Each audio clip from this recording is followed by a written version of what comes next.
Hello, my name is Kiriath, and today we're going to take a look at a pretty damn realistic Cadian action figure from Green Wolf Studios. You remember we talked about this last week, the fact that there are more 40k action figures incoming, and some of them are coming from Green Wolf Studios, who do, like, big action figures, and they are super detailed. Now, before we get into this, I apologise for the state of my voice. I've somehow caught some sort of flu again. Don't worry, it's not the illness, it's not the thing, the pandemic thing. No, it's not that, but I've still got it and it's still wrecking my voice. Apparently, I just have no immune system, so that's nice. Anyway, let's take a look at this lad, because it looks decent, but there is a hint of uncanny valley about this lad to me. So, if you avidly follow the Warhammer Facebook page, or just the internet in general, you may have seen a teaser recently for Astra Militarum action figures.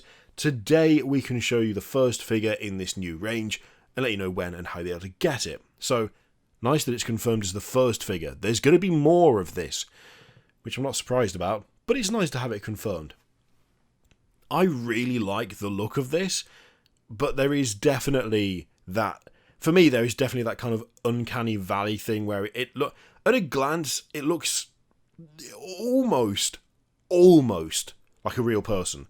Not 100%. I mean, the ball and socket joint on the wrist is a fairly big giveaway, but you get what I mean.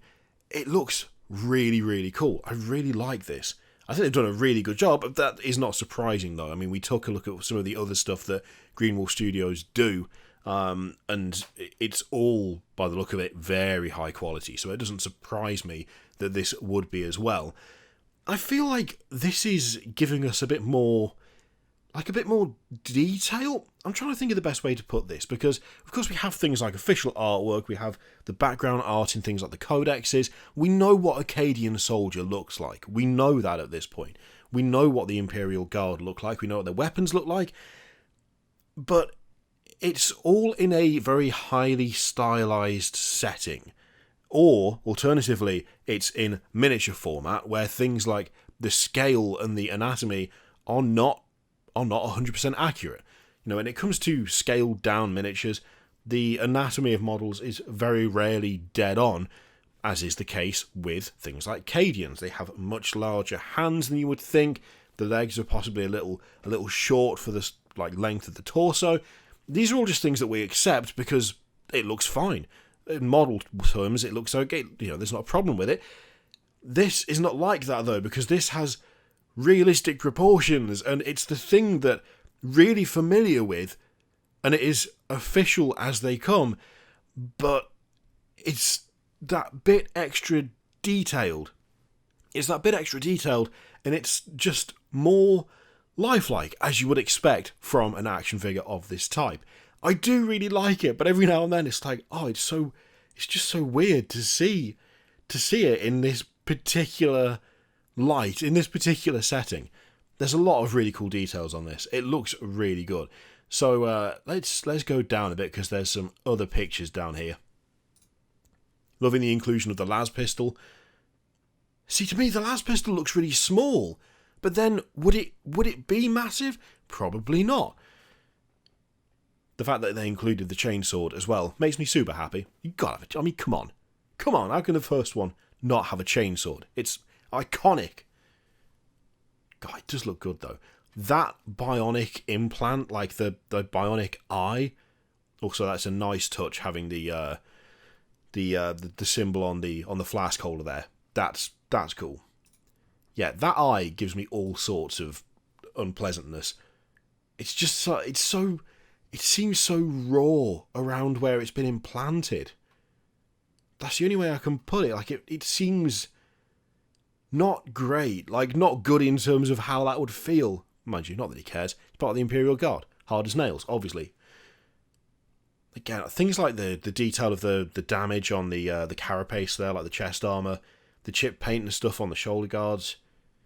They obviously, very obviously, know exactly what they're doing and are very good at it. Yeah, that like cybernetic eye, that implant it's very well done, but it's so gross. It's so gross. Like, is it red because it's healed badly, or is it red because it's raw?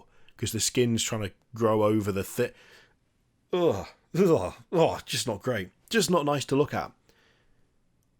It is a good looking figure though.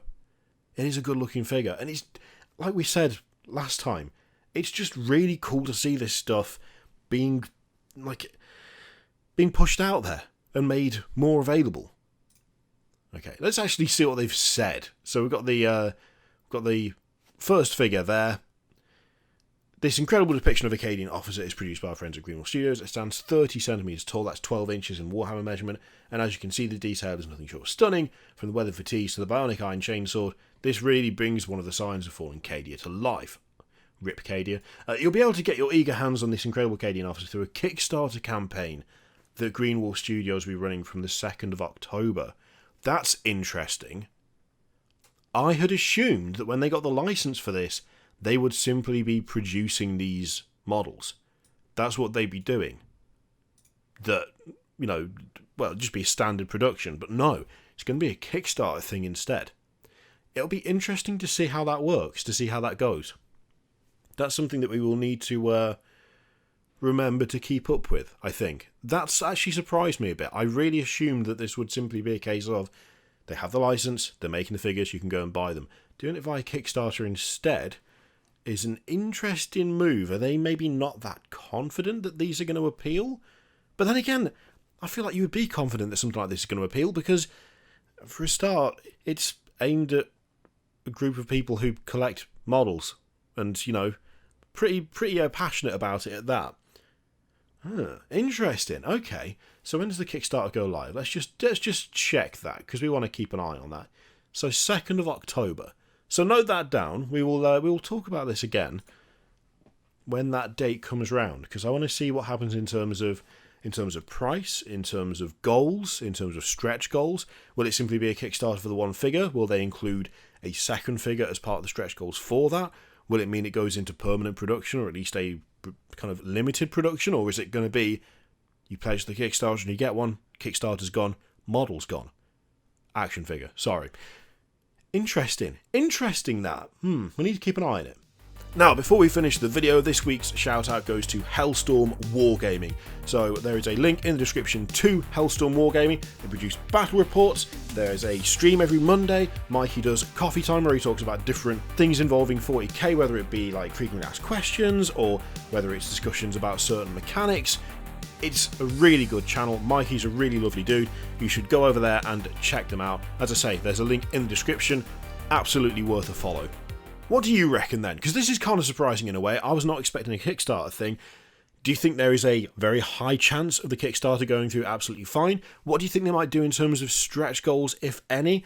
And would you expect this to just be available on general release? Or do you think this is going to be a Kickstarter run only with no other copies after that? Be interesting to find out. Let me know what you think in the comments down below. In the meantime, feel free to click all the things. Patreon video, it'd be lovely if you could subscribe if you would like. Of course, it's totally up to you. Thank you very much for watching. I'll see you next time.